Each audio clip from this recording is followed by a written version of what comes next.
Hi Disnerds, I'm Drew, and in this video, I'm going to talk about 6 things that maybe you didn't know about the Mad Tea Party ride at the Magic Kingdom at Walt Disney World in Orlando, Florida.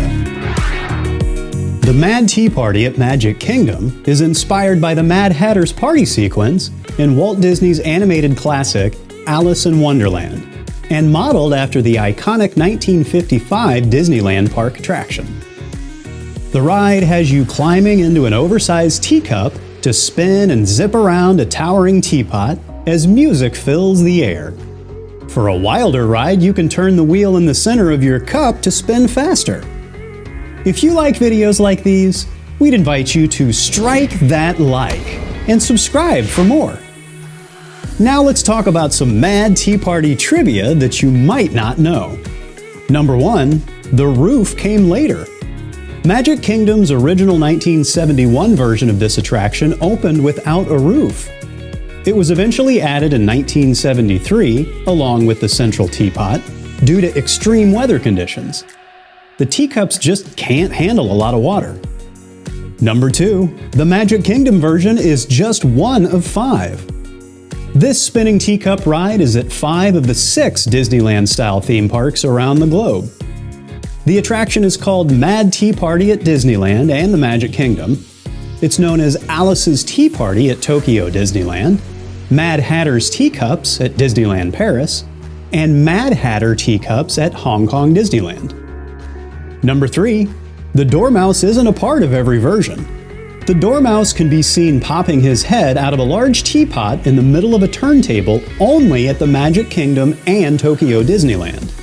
The other parks do not feature a central teapot on the ride itself, but you can still see a similar teapot as a separate themed decoration outside the ride at both Hong Kong Disneyland and Disneyland Paris.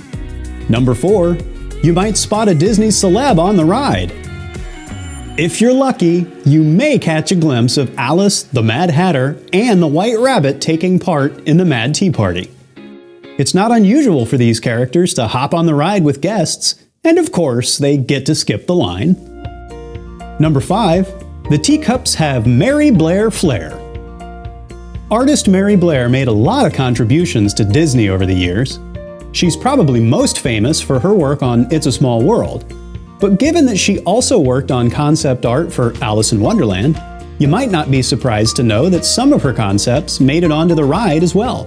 In fact, most of her original teacup designs are still in use today.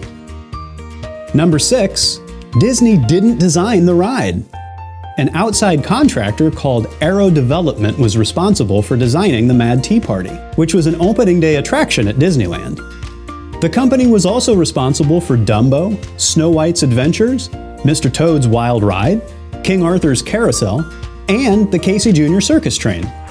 Have you ever ridden the Mad Tea Party at the Magic Kingdom? If you did you spin it really fast or did you keep it nice and slow? Let me know down in the comments below. I'm a slow Mad Tea Party kind of guy myself. Thank you so much for watching, and until next time, thumb, sub, bell. I'm Drew. Farewell.